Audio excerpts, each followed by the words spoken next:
बिस्मिल्लाहिर्रहमानिर्रहीम। सज्जनों ते मित्रों, मीडिया इंडस्ट्री बारे आख्या जाता है कि ये मुआशरे की अख का काम करती है। ये वो शीशा है जिहदे असीं अपना आप वेखने हाँ। जे साडे मूँह ते कालक होवे या माता दे दाग होण ते इहदे विच शीशे का कोई कसूर नहीं। ये तो वही वहाएगा जो साडे मत्थे उत्ते लिखिया है।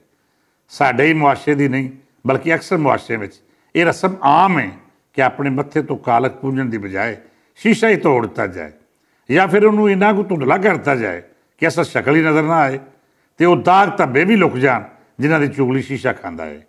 इस शीशे ने साडे मुआशरे में हमेशा भैड़ा वेला वेख्या है।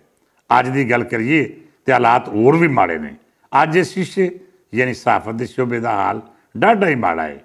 एक बन्ने तो मीडिया मालक ने जिन्हें अपने 2 नंबर धंधियां शैल्टर देने लई मीडिया का सहारा लिया, तो दूजे बन्ने हुकूमत दी पॉलिसियां भी कुछ अजिहियां ने कि आज़ाद मीडिया का तसव्वुर मुमकिन ही नहीं रहा। हालांकि आज़ाद मीडिया ही मौजूदा हुकूमत का सब तो वड्डा दफा हो सकता है। कंट्रोल्ड मीडिया हमेशा तो अजिहा खौफनाक टूल साबित होता है जिहड़ा अखीर एक दिन अपने खिलाफ इस्तेमाल होता है। माजी विच मीडिया नूं इश्तिहारां दे जोर उत्ते कंट्रोल करने की कामयाब कोशिश की गई तो हुकूमतां इहनूं अपने तर्जमान के तौर पर इस्तेमाल किया। कदी इश्तिहारां की मद विच ते कदी खुफिया फंड्स विचों लंबियां रकमां डकारन वालियां सच लुकाउण की वड्डी कीमत वसूल की। अपने इदारियां तो खा पी के भी ढिड ना भरिया तो फिर इन्हां बदबख्तां दूजे मुल्कां तो लम्मा माल कमाया।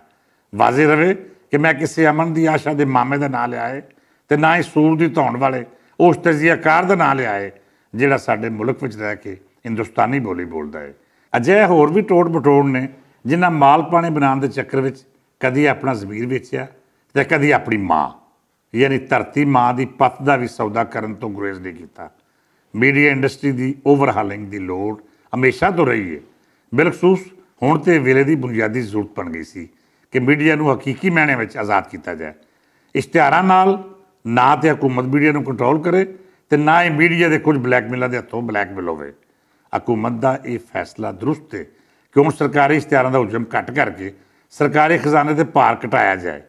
इश्तिहार उदों ही दिता जाए जदों इहदी लोड़ होवे, ना कि हर दूजे तीजे दिहाड़े किसी वजीर का बेसुरा बूथा ला के चंद मखसूस अखबारां नवाजिया जाए। हुकूमत का यह फैसला यकीनी तौर पर दुरुस्त है कि इश्तिहार घट किए जान, पर यह हरगिज़ दुरुस्त फैसला नहीं होगा कि इश्तिहार घट करके उन्होंने अखबारों का हक मारिया जाए जिहड़े डम्मी अखबारों की बेबे APNS के लाडले पुत नहीं। जेकर इस पॉलिसी का मकसद अक्सर अखबारों के साह घुट के मीडिया की फफे कुटनी APNS का दुध पीने वाले कुछ अखबारों नाल लाड लड़ रहे हैं तो फिर यकीन कर लवो हुकूमत अपनी बुक्कल में सप पाल रही है। एक बन्ने इंज लग रहा है कि हुकूमत दी सारियां नवाशात चंद अखबारात तक महदूद ने तो दूजे पासे प्राइवेट बिजनेस के राह भी बंद किए जा रहे हैं। वड्डे एडवरटाइजर्स नूं पिछली हुकूमत ने जिहड़ा ब्लैकमेल करने का सिलसिला शुरू किया सी वह हाले तीकर नहीं रुकिया। तब्दीली सरकार तो उम्मीद की जा रही सी कि वह सरकारी इश्तिहारां में कमी लियाई तो फिर प्राइवेट बिजनेस दी राहां खोलण दे चाले भी करेगी। पर हुण इंज लग रहा है कि जिवें हुकूमत दे कमले मशीर उन्होंने अजिहे मशवरे दे रहे हैं जिन्हां नाल मीडिया इंडस्ट्री दी परेशानियां वधणगीਆਂ ते नाल ही हुकूमत नूं भी मुश्किलों का सामना करना पवेगा। सानूं इमरान खान होरां तो बहुत सारियां उम्मीदां ने। वो एक मुखलस ते ईमानदार लीडर ने, पर उन्होंने मशीर शायद हालात का दुरुस्त अदराक नहीं रख रहा है।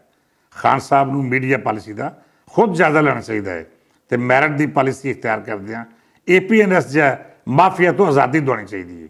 इश्तिहार खालसतर मैरिट की बुनियाद पर जारी होंगे तो फिर ये इंडस्ट्री बेहतरी वाल जाएगी।